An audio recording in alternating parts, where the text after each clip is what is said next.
اګرانو ملګرو دی وخت کې مونږه نوشهره کېنډ شوبره چوک کې ولاړ یو مونږ سره د تحریک انصاف سیکرټري اطلاعات ضلع نوخار حیات علي صاحب موجود دی.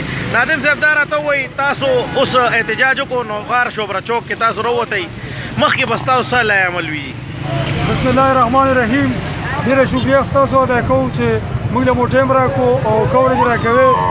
تا چې کومه خبره وکړه نو وختي موږ په شارټ نوټس باندې د صوبایي صدر پرویز خان په هدایتو مطابق د ضلعي کابینې ملګري ټول راووتو او تاسو وکړه چې شوبره چوک کې موږ احتجاج ریکارډ کړو او دا احتجاج چې کوم دا عمران خان سره یووالي او احتجاج و ځکه چې هغه د ورن ګرفتاري جاري شوی و د حکومت وختن په وختن حربي استعمالوي او هغوی کوشش کوي چېرې دا تحریک انصاف چیرمین صاحب یا د هغه کارکونان یا د هغه لیډران په څه داسې طریقه موږ انګیج کړو چې خپل حکومت ته طول ورکړو او خپلو کیسونه بیا والو.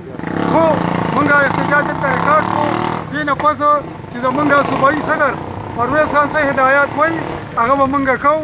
که هغه د دھرنې په شکل کې که هغه د احتجاج په شکل کې که هغه و چې بنیګانه ته راشه هلته به ځو.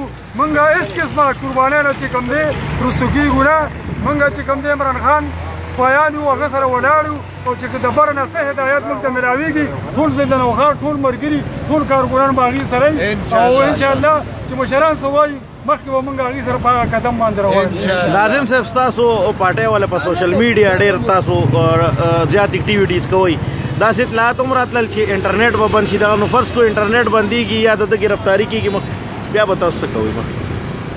موږ به ځان رسوو چې که دې هر بدي څو پیرې چینل هم بند کړي دې نیټ هم بند کړ ورسې بند کړو خو بیا هم زموږ جانثار زموږ ملګري هغوی ځان خبروي په مختلفو ذرایو او موږ به ځان رسوو. قیادت چې څه اډر کوي موږ د قیادت پابند یو هغوی موږ ته پیغام راکوي او موږ به هغوی سره د هغوی لبیک کوو. موږ به که بنیګانه ته وایي که اسلام آباد ته وایي که نوخار چې کوم ځای یادوي نو موږ به ځو او دا هغوی ازمایشي کړي دي.